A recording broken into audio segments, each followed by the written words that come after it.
बिस्मिल्लाहिर्रहमानिर्रहीम। अस्सलाम वालेकुम डियर स्टूडेंट्स। आज बात करेंगे लेसन नंबर 4 की training and development human resource management. पहले 3 लेसन्स में थोड़ा सा इंट्रोडक्शन हमने डिस्कस किया है। आज हम प्रॉपरली ट्रेनिंग एंड डेवलपमेंट का के इंट्रोडक्शन की बात करेंगे। प्रीवियस 3 लेसन्स के अंदर हम जनरल डिस्कशन की बात कर रहे थे, कोई एचआरएम की बात की, थोड़ी बहुत हमने मैनेजमेंट की भी बात की। ठीक है। तो आज हम प्योरली ट्रेनिंग एंड डेवलपमेंट को स्टार्ट कर रहे हैं। अगर हम जनरली बात करें तो ट्रेनिंग एंड डेवलपमेंट बेसिकली क्या है कि जो हमारे जिन एम्प्लॉयज जो हमारे एम्प्लॉयज हैं, अब न्यूली हैं या कंटिन्यू एम्प्लॉयज हैं, तो उनको with the passage of time trained करना। ट्रेन जो है वो कई मामलात में किया जाता है।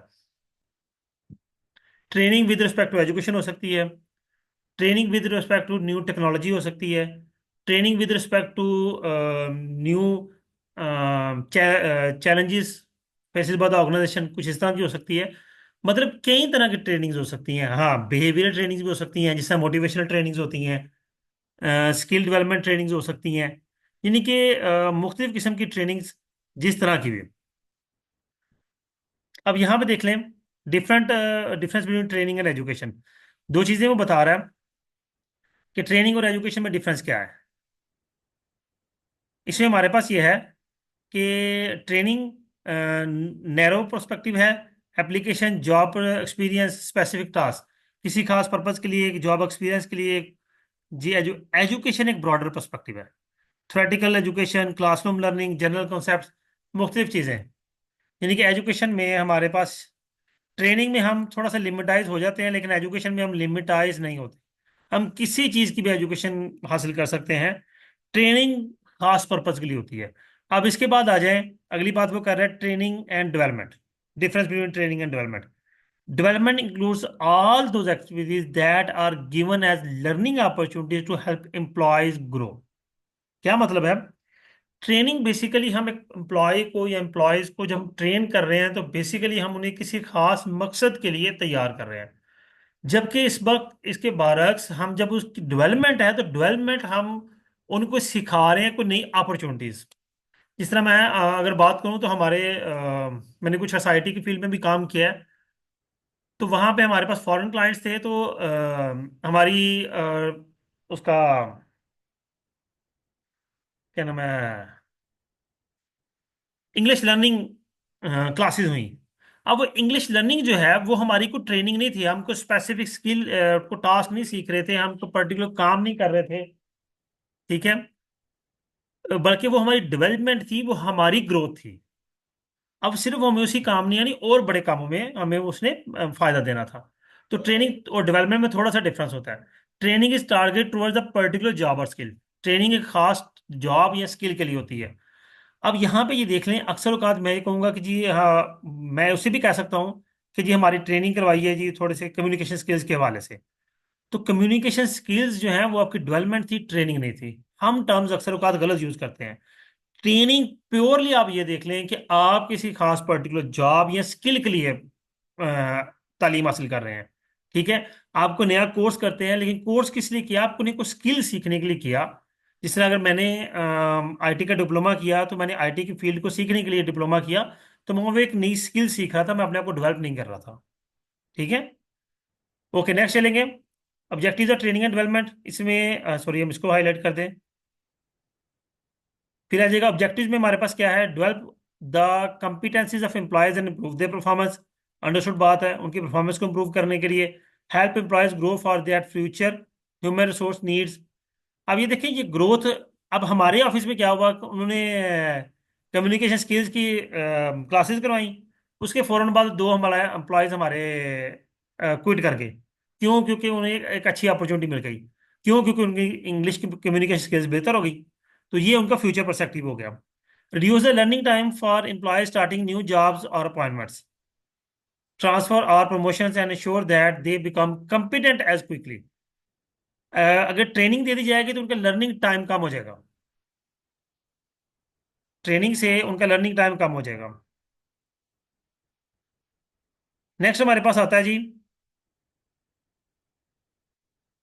जी ये ट्रेनिंग डिजाइन है जी हमारे पास।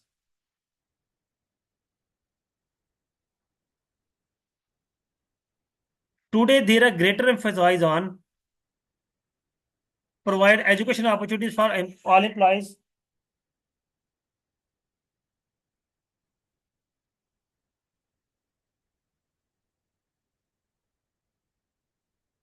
सॉरी। अच्छा जी। Provide education opportunities for all employees.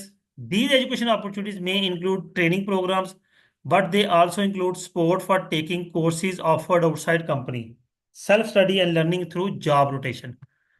देखें जी, आज ये काम काफ़ी ज़्यादा हो रहा है कि आप ट्रेनिंग प्रोग्राम्स लेते हैं, अपने ऑफिस से हट के कोई नई स्किल सीख रहे होते हैं, ताकि यहाँ आपका ऑफिस आपको नई स्किल सिखा रहा है ताकि आपकी जॉब को रोटेट किया जा सके।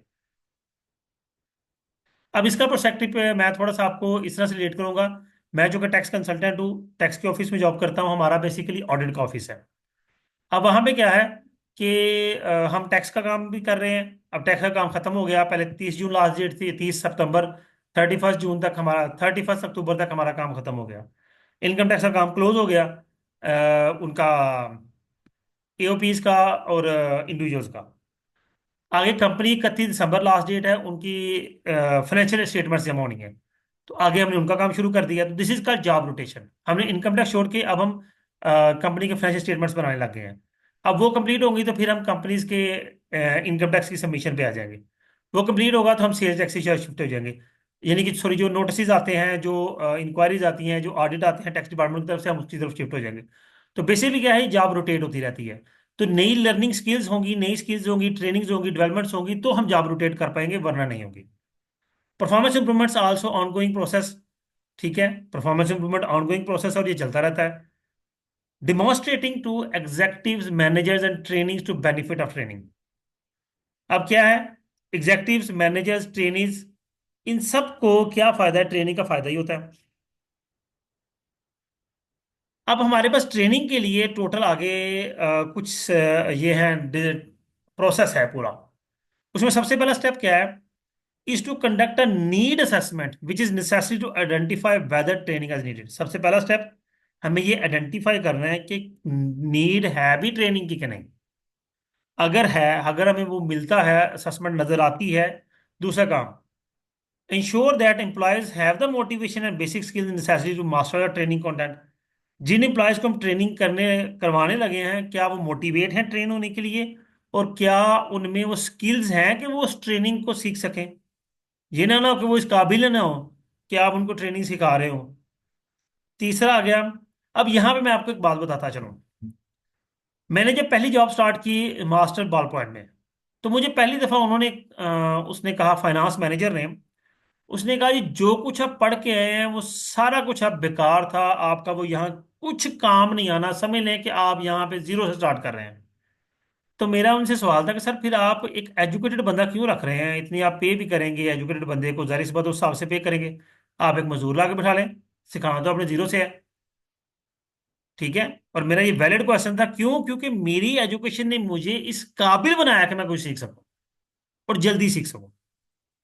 अगर मैं एजुकेटेड ना होता, आप एक मजदूर को आप टैक्स की फील्ड में बिठा दें, या एक मजदूर को मैनेजर की सीट पे बिठा के उसे 2 साल 3 साल भी ट्रेन करें, तो वो मैनेजर नहीं बन सकेगा जब तक कि उसने प्रॉपर मैनेजरियल लेवल की एजुकेशन हासिल नहीं की, या उसका उतना एक्सपीरियंस नहीं है जब तक। ठीक है। स्टेप अच्छा, उसके बाद है create a learning environment that has the feature necessary for learning occurs. Learning environment create करना। चौथा स्टेप क्या है, ensure that trainees apply the training content to their jobs. अब जो ट्रेनीज है वो अपनी ट्रेनिंग को अपनी जॉब पर अप्लाई कर सके। This step involves having the trainee understand how to manage skills improvement as well as getting coworker and manager support. आप किस हद तक मैनेजर सपोर्ट के साथ यानी कि मैनेजर के लिए सपोर्टिव हुए या को वर्कर के तौर पर काम किया, ये किस हद तक आपने स्किल्स हासिल की। उसके बाद स्टेप 5 आता है डेवलप एन इवेल्युएशन प्लान। अगली चीज आ जाती है जी, इवेल्युएशन प्लान डेवलप करना।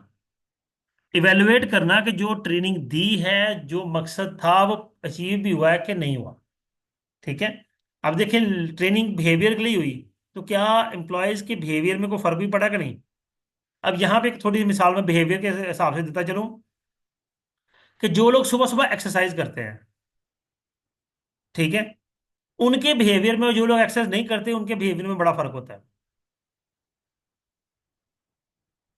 बात करने का मकसद है कि जब किसी भी चीज की ट्रेनिंग हो रही है ना, तो वो अल्टीमेटली आपके उस चीज की उस स्किल को अगर डेवलप नहीं कर पाया तो वो ट्रेनिंग किसी काम की नहीं थी, वो डेवलपमेंट किसी काम की नहीं थी। उसके बाद स्टेप 7 है, is to evaluate the program and make changes in it. Evaluate करने के बाद ये चीज चेक की जाती है कि मामला ठीक हो गया, नहीं हुआ तो जो चीजें रिक्वायर्ड हैं, जो चेंजेस रिक्वायर्ड हैं, वो चेंजेस दोबारा की जाए। ये 7 स्टेप है, यानी कि 6 स्टेप तक वैल्यूएशन हो जाती है। 7वां स्टेप फिर उससे दोबारा या तो उसे शुरू करना है या क्लोज करना है। अगर तो ट्रेनिंग कंप्लीट हो गई है, दैट्स इट। ट्रेनिंग नहीं कंप्लीट हुई तो उसका जो पोर्शन मिसिंग है, जो वीक रह गया, उसको दोबारा से फुलफिल किया जाए। अच्छा जी, नेक्स्ट हमारे पास है जी, international system design refer to a process of designing and developing training programmes.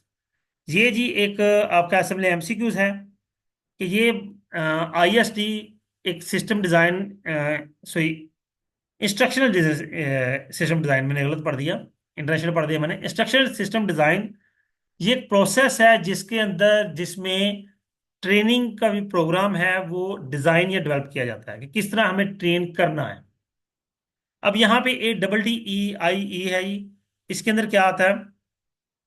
The training design process sometime refer to as ADDIE model because it includes analysis, design, development, implementation and evaluation.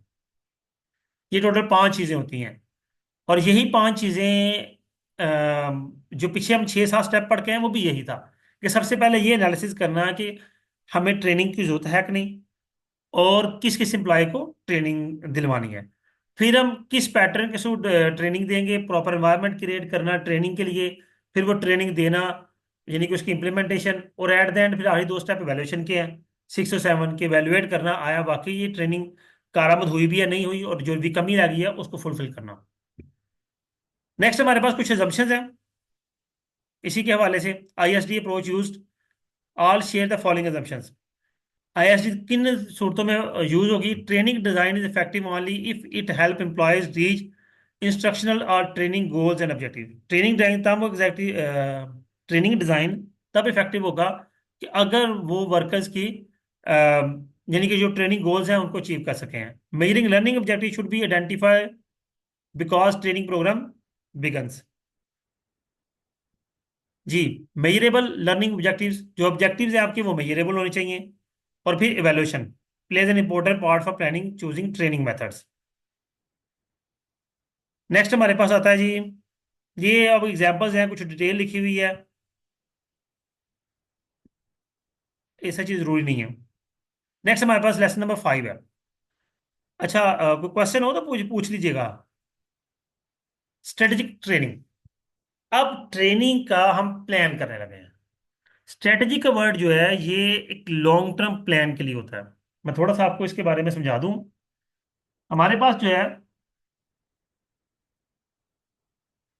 ये जो होती है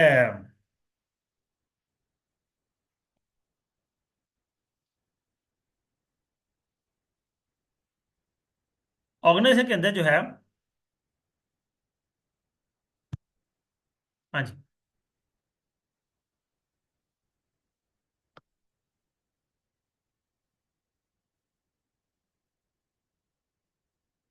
कोई भी organisation अपने long term goal set करती है। Long term goals, in long terms को गोल्स अचीव करने के लिए जो प्लान्स बनाए जाते हैं, उन प्लान्स को स्ट्रेटजीज कहते हैं। यानी कि स्ट्रेटजीज को अगर हम डिफाइन करें तो these are the long term plans. अब यहां पे देखिए, स्ट्रेटेजिक ट्रेनिंग का मतलब है ये ट्रेनिंग लॉन्ग टर्म ट्रेनिंग है। Long term plan. यहां पे क्या आएगा? सबसे पहले ये ऊपर इंट्रोडक्शन वगैरह हमारे किसी काम का नहीं है, हम यहां से स्टार्ट करेंगे। हो strategy influence training and development functions. Business strategy has a major impact on type and amount of training that occur and whether resources, money, trainer time and program development should be devoted to training, यानी कि money हमने लगाई, trainers hire किए, time दिया, program arrange किया, किस मकसद के लिए? डेवलपमेंट के लिए। तो क्या ये सारा कुछ ट्रेनिंग के लिए डिवोटेड था? अब उसमें क्या चीजें हमारे पास आएंगी? The amount of training devoted to current और फ्यूचर जॉब्स। किस मकसद की ट्रेनिंग देनी है? जो मौजूदा जॉब है या कोई फ्यूचर जॉब है। अब देखें, बैंक में जो एम्प्लॉयज न्यूली अपॉइंट होते हैं उन्हें फौरन ही किसी न किसी ब्रांच में नहीं भेजे जाते। उन्हें 15 to 21 डेज और 1 मंथ, इवन 2 मंथ्स, मुख्तलिफ बैंक्स का मुख्तलिफ क्राइटेरिया है। वो पहले एम्प्लॉयज को ट्रेनिंग देते हैं, और सबसे ज्यादा ट्रेनिंग होती है टेलर की, कैशियर की।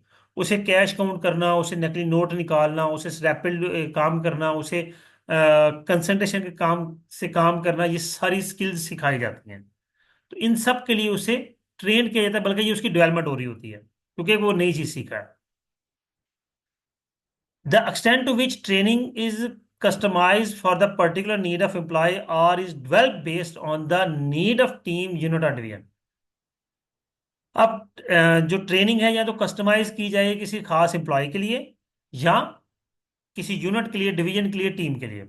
Weather training is restricted to specific group of employees, आया वो ट्रेनिंग किसी खास ग्रुप ऑफ एम्प्लॉयज के लिए या सबके लिए। Whether training is planned and systematically administrated, provided only when problems occur or develop spontaneously as reaction to what competitors are doing। जी, हम समटाइम कंपेटिटर्स को देखकर भी अपने प्लान्स बनाते हैं कि जब कंपेटिटर्स ये काम कर रहा है तो यकीनन कोई प्रॉब्लम हम फेस कर रहे हैं, तो फिर हम भी उसकी तरफ चलते हैं, क्योंकि हमें भी मार्केट में रहना है और compete करना है।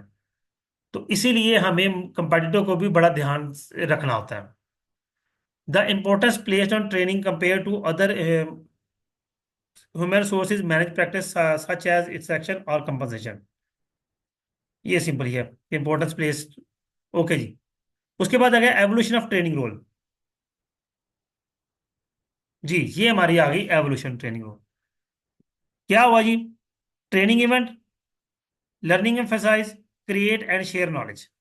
ये एक पूरा आपका कह लेंगे साइकिल है कि आप जब कुछ सीख रहे हैं तो आप नॉलेज शेयर करते हैं, उसके लिए ट्रेनिंग इवेंट अरेंज करते हैं, आपकी लर्निंग होती है, और फिर आगे आप चलते रहते हैं।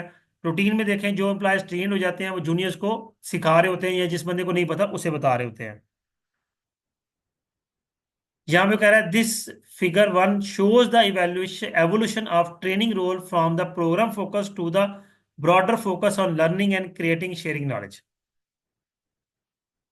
ये फिगर 1 हमारी शो कर रही है। आगे बीच में था, हाँ, knowledge is either technique knowledge और एक्सप्लिसिट नॉलेज। जो नॉलेज दिया जा रहा है वो टेक्निक नॉलेज भी होता है और एक्सप्लिसिट नॉलेज भी होता है। अब ये दोनों क्या होते हैं, तो हम इसको गूगल पे जाकर देखते हैं। अच्छा, मैंने निकाला था, किधर गया? टेक्टिक एंड दूसरा क्या था? एक्सप्लिसिट। ये जी, इसका हमें डिफरेंस बताएगा जी, ये दोनों क्या होते हैं। Technical explain knowledge are two different types of knowledge that are important for business. क्या होता है जी? टेक्निकल नॉलेज क्या है? Also known as implicit knowledge. This is knowledge that is embedded in the mind through experience और job. ये वो knowledge है जो आपको एक्सपीरियंस से आना है और जॉब से आना है। इसको एक्सप्रेस करना या रैपिडली सिखाना मुश्किल होता है। इसके बरक्स जो एक्सप्लिसिट नॉलेज है, this knowledge that is codified and digitalize in books, documents, reports and memos. It is easy to identify, articulate, share and employ. मैं आपको सिंपल सी बात बताऊं कि एक मैनेजर है, उसने 4-5 साल एज ए मैनेजर जॉब की, उसने मुख्तलिफ प्रॉब्लम देखी, प्रॉब्लम फेस की, एम्प्लॉयज़ को डील किया, ठीक है, अपने सीनियर्स के साथ मामला तय किए, और 5 साल के बाद उसे जनरल मैनेजर की पोस्ट मिल जाती है, या यानी कि सीनियर मैनेजर की पोस्ट मिल जाती है। तो वो जो 5 साल उसने लगाए वो उसका इम्प्लिसिट नॉलेज था। ये नॉलेज उसे किसी बुक से या किसी भी ट्रेनिंग से नहीं मिलना था। ये उसका इम्प्लिसिट नॉलेज था, टेक्निक नॉलेज था। अब इसके बाद जो एक्सप्लिसिट नॉलेज है वो आपको लोगों को देख के, ऑब्जर्वेशन के थ्रू, आप रिपोर्ट्स पढ़ते हैं, आप डॉक्यूमेंट्स पढ़ते हैं, आपको बुक्स पढ़ते हैं, वहां से जो नॉलेज मिल जाता है। जिस तरह अभी हम ये चीजें सीख रहे हैं, ये हमारा सारा एक्सप्लिसिट नॉलेज है। लेकिन एक्चुअली वर्क प्लेस पर जो प्रॉब्लम्स फेस होती हैं वो टेक्निकल नॉलेज कहलाता है। ठीक है, नीचे ये सारी इसकी डिटेल है। आगे आ जाता है, in traditional approaches to training, training is seems as a series of programs और event that employees attend. After attending the training program, employees are responsible for using what they learn in training on the job। अच्छा खैर ये भी इतना important नहीं है, आगे आ जाएगा जी। ये paragraph, creating and sharing knowledge refer to companies development of human capital. ये एक एमसीक्यूज आपका, कि जो कंपनीज नॉलेज क्रिएट कर रही हैं, शेयर कर रही हैं, ये वो बेसिकली ह्यूमन कैपिटल को डेवलप कर रही हैं। Human capital includes cooperative knowledge, advance skills, system understanding and creativity and self motivated creativity. ये बेसिकली ह्यूमन कैपिटल इंक्लूड्स होता है, इसमें कोऑपरेटिव नॉलेज है, no and what, advance skills है, अंडरस्टैंडिंग है, क्रिएटिविटी है, व्हाट्सएवर। जी। अब ट्रेनिंग एंड डेवलपमेंट की स्ट्रेटजीज किस तरह बनाई जाएंगी? सबसे पहले हमारे पास आती है बिजनेस स्ट्रेटजी। हम अपना मिशन सेट करते हैं, वैल्यू सेट करते हैं, अपने गोल सेट करते हैं। ये ओवरऑल बिजनेस की स्ट्रेटजी है। ये पूरा पूरा बिजनेस यूनिट्स की भी हो सकती है, ये पूरा जो कह लेंगे ग्रुप है उसकी भी हो सकती है, बिजनेस ग्रुप जिसे कहते हैं। उसके बाद आता है strategic training and development initiative, diversify the learning portfolio, improve customer service, accelerate the pace of employ learning, capture and share knowledge. आप कौन सी स्ट्रैटेजी बना चाहिए? यहाँ चार किस्म की डिफरेंट स्ट्रैटेजीज दी हैं, इसके अलावा भी कई स्ट्रैटेजीज हो सकती हैं, लाजमी नहीं सिर्फ यही।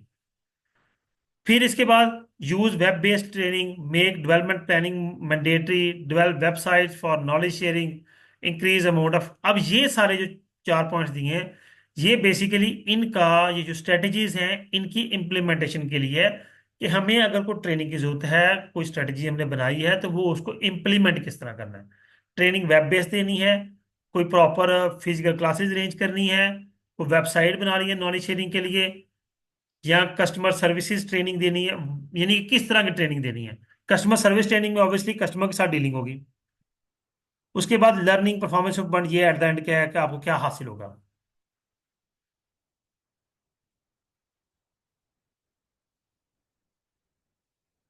उसके बाद ये आप लोगों के पढ़ने के लिए ऐसा की तरह वो ये नहीं है।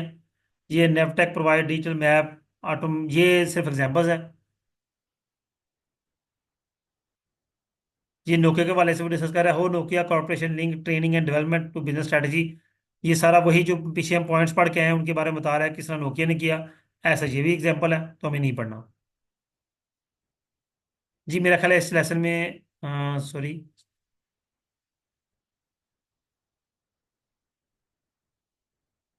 हाँ इसको रीड कर लेते हैं। जी बिल्कुल ठीक है, उसको रीड करते हैं और वो एट द एंड हमारा आखिरी है।